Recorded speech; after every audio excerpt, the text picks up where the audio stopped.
real short. I'm actually starting to put more of these videos online. I like to watch them because I'm really damn good looking on video. Anyway, today we're moving into a new section called momentum. This sort of expands a little on what we learned on Newton's law. So today's concept is going to be momentum. You have a new vocabulary sheet. Our semester's running down. You won't have too many. A quick reading on it and a quick quiz, an online quiz. It doesn't have a lot of questions. And it's a pretty simple math.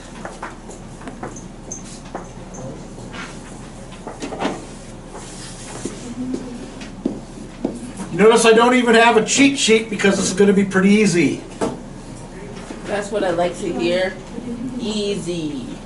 Momentum. You hear this a lot. I have momentum. It takes momentum to get going. Once I have momentum. And that's sort of what it ties into. Momentum is essentially how hard it is to make a moving object stop. Once something is moving, it's hard to stop. Back in Newton's law, we learned that an object's going to keep doing what it does until something, an outside force, makes it stop. And that's what we're studying here. The math for it is really easy. Here's the confusing part. The symbol for momentum is a small p. Technically it's not a p, it's like a psi. So don't get confused with other stuff.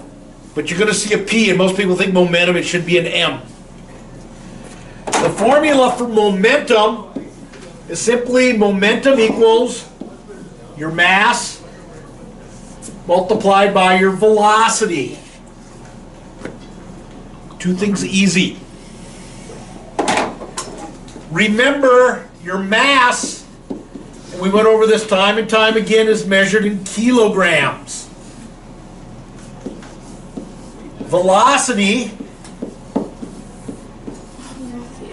is measured in, anybody remember? What is what measured in what? Velocity. Velocity and speed.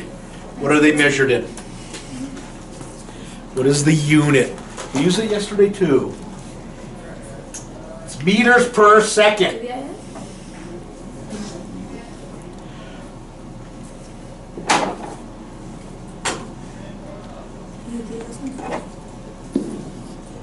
So momentum equals mass times velocity. The unit, mass is measured in kilograms, so the unit is kilograms MV. It's a long one, there's no short abbreviation. Now, you guys notice when you take the quizzes online, you need units most of the time. So make sure you use correct units.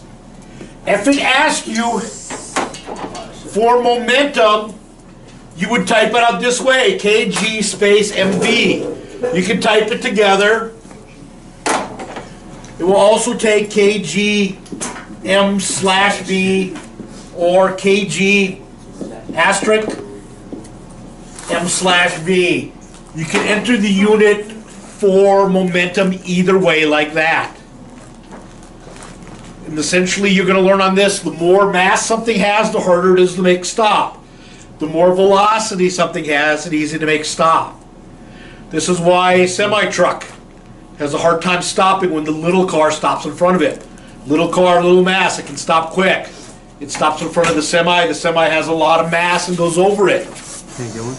Something with very little mass, like a bullet, traveling at a high velocity is also hard to stop. That's why it goes right through bodies.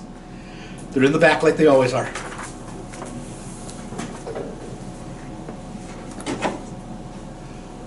So in other words, you have a simple formula. Sometimes it'll ask you to solve for velocity. It'll give you mass and momentum. Sometimes it'll give you velocity, momentum, and solve for mass.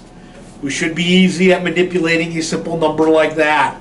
It is a very short reading, usually involving people on skateboards. They're trying to be modern in the textbook. I will go back to the formula.